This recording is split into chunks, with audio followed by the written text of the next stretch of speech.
What we're gonna do today is the culmination of the last 2 episodes work. Yeah, 2 episodes work, where we prep the floor to get it ready to put down the Lizardskin. So the decision early on that was made was that we weren't going to put any carpet down on the floor, which made it really tough to put any Dynamat down on the floor. I had originally wondered if maybe you could put Dynamat down and then you could put like a trailer bed liner over top of it, and any of the research that I did, it didn't look like that was possible. So I started to look around a little bit more, and I stumbled upon Lizardskin products. They make 2. There's the insulation and there's the sound deadener. After speaking to a couple people, and these were the guys that are selling it, they said that I don't need both for the application that I'm doing. They said that the insulation and the sound deadener are very close, so just to use the one and just do multiple coats of it. I don't know if that's right or wrong. That's just what I was told. And for the sake of budget, that's what I ended up going with. Then I bought some Raptor Liner to go over top of that. The idea is we just want to have something that is scuff resistant, stain resistant, water resistant, whatnot for getting in and out of the car. Carpet just wasn't going to cut it for that exact reason. Now, I've watched tons of videos online since deciding on going this route. One of the things that was recommended was to get the gun that goes with it and not to try like a Schutz gun or any of that sort of stuff. So that is in fact what I have done. The reason why is because it's got this huge intake on it, because that insulation is super thick. You'll see when we start mixing it, it looks like a drywall compound when you first start. And that was the other thing too, coming in that kit with the gun was this stir stick here, and the stirring takes quite a bit. It's pretty involved from what I understand. So make sure you have good air compressor that can do 60 to 70 psi. You cannot roll it on, apparently, which is fine. And I would much rather just spray it on anyway because it's just less work. Also, apparently non-toxic, and it's water-based. So as long as your temperature is high enough, I think it was saying in the instructions that I read that got to be 15 degrees or above to make sure that it starts to cure. Anything below that is just not going to cure at all. 2 coats at 20 mil a piece, and they do have a little feeler gauge. It's somewhere around here so that you can measure it up. So what I'm going to do is I'm going to wait for Ron to show up, and we're going to start spraying. So 2 minutes of stirring is supposed to reduce it down to the consistency that we need. I already got some on my pants. I don't imagine that's going to come off. We'll get this all done, and then we're going to get set up with the gun, and away we go. Okay, so we're all filled up in there. Get everyone connected.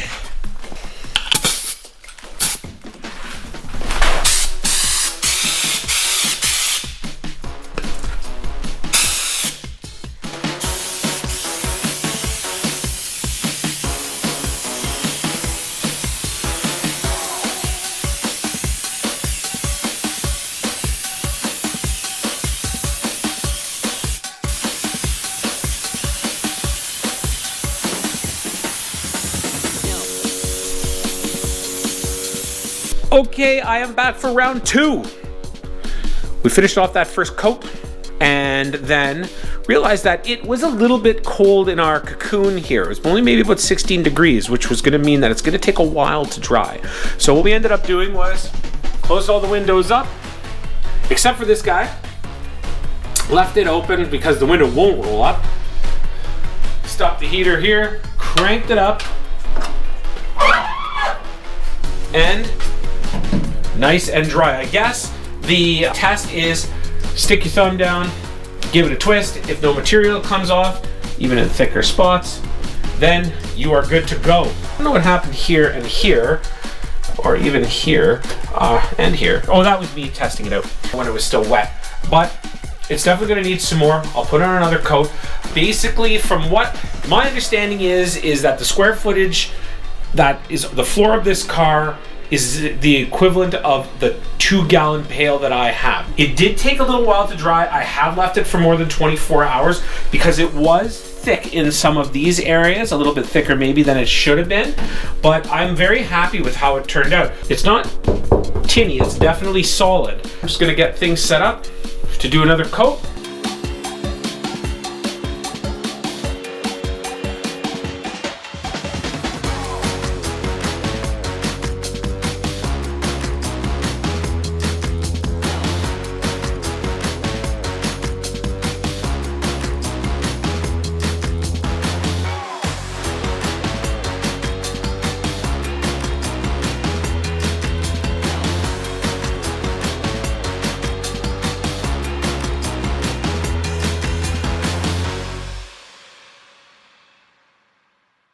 So the second coat is done. Not that you can really make out a difference between it and the last coat. A little bit thicker, I can see, but it's probably not something you can really see on camera that well.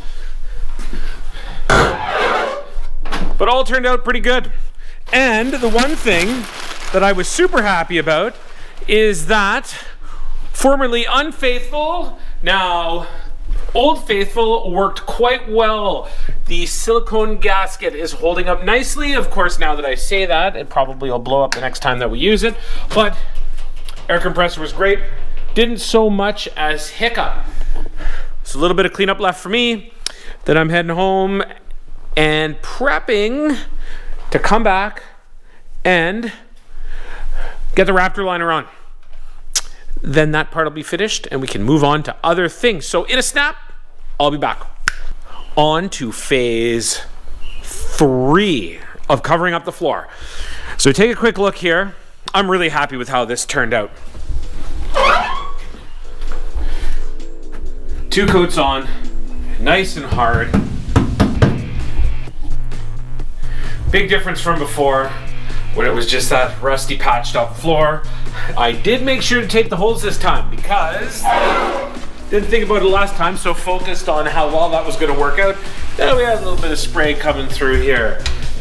Things don't look as nice as they did, but fortunately it will be a part of the car that's hidden, and like I always say, it is a rat rod, so it doesn't have to be perfect at all. Next step up is this stuff, Raptor Liner. I've got my little gun here that came with it. I bought this in a kit online, hardener. This is supposed to cover 125 square feet. So what I'm going to do is I'm not only going to cover the floor in the car, I figured I would cover the trunk floor as well. So in between drawing times, I'm gonna give this a bit of a scuff and get it ready for a spray. Might as well use everything up, get as much of that stuff covered as I can, and have a little bit of extra durability. So now, get myself set up. Oh, locked again. Better get the key out.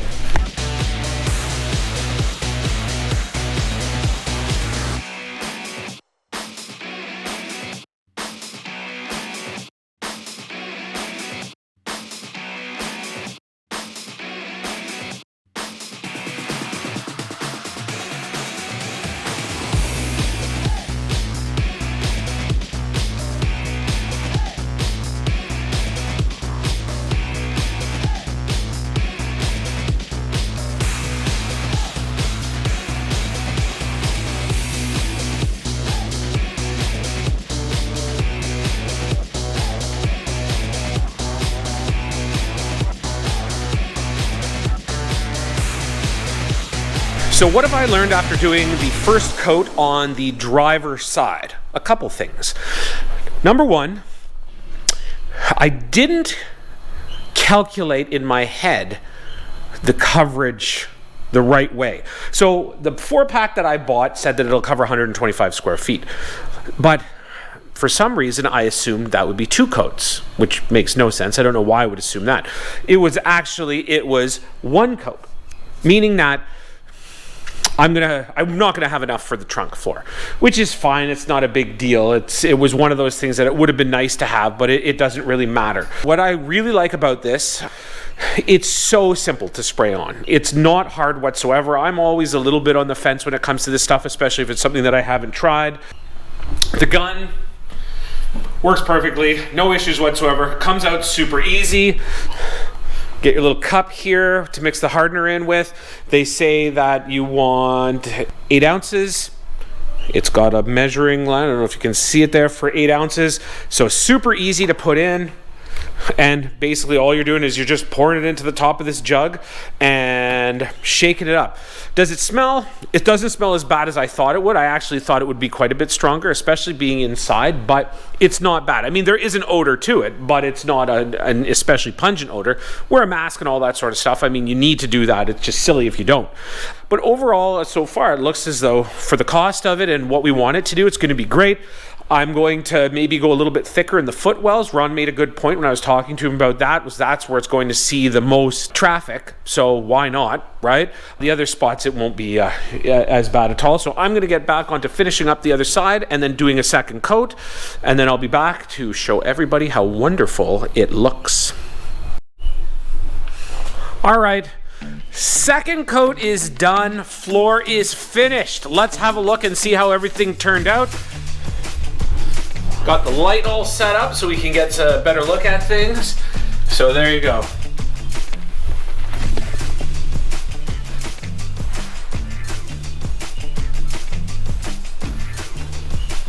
I'm really happy with the way this turned out. It was a lot of work. I was just talking to Ron and mentioned that it was probably about a year ago that I started patching those panels into the floor. And now the fact that we've managed to do that, then get some primer on it, get the Lizardskin on it, and get the Raptor Liner on it, that's a pretty big accomplishment. Now I'm just going to leave it and let it dry up. For those of you who are thinking about doing this sort of thing, I had checked a couple of videos on YouTube to see if anybody had actually tried Lizardskin and Raptor Liner before, and they have. There were some great videos to watch. I hope that this helped in some way. If you did have any questions or anything like that, I mean, I had a few. I wasn't really sure how well everything would adhere together. I won't know 100% obviously until it's dry and we really get in the car and start moving around and using it and all that stuff for what it's intended to be used for. But right now, going through, looking at the drying time, testing it out before I put the second coat on with the Raptor Liner and stuff like that, it really did seem to stick. So that's it, I guess. Thanks for watching this episode, folks. I hope you enjoyed it. I really did enjoy doing it. It was quite a few steps, but it was a lot of fun, and I learned a lot. Next up, I'm going to start working on the dashboard, and I'm going to start working on electrical. Tim is starting to work on the LS, so we're getting there. Before we know it, the car will be moving. So make sure to like and subscribe, and have a good one, folks.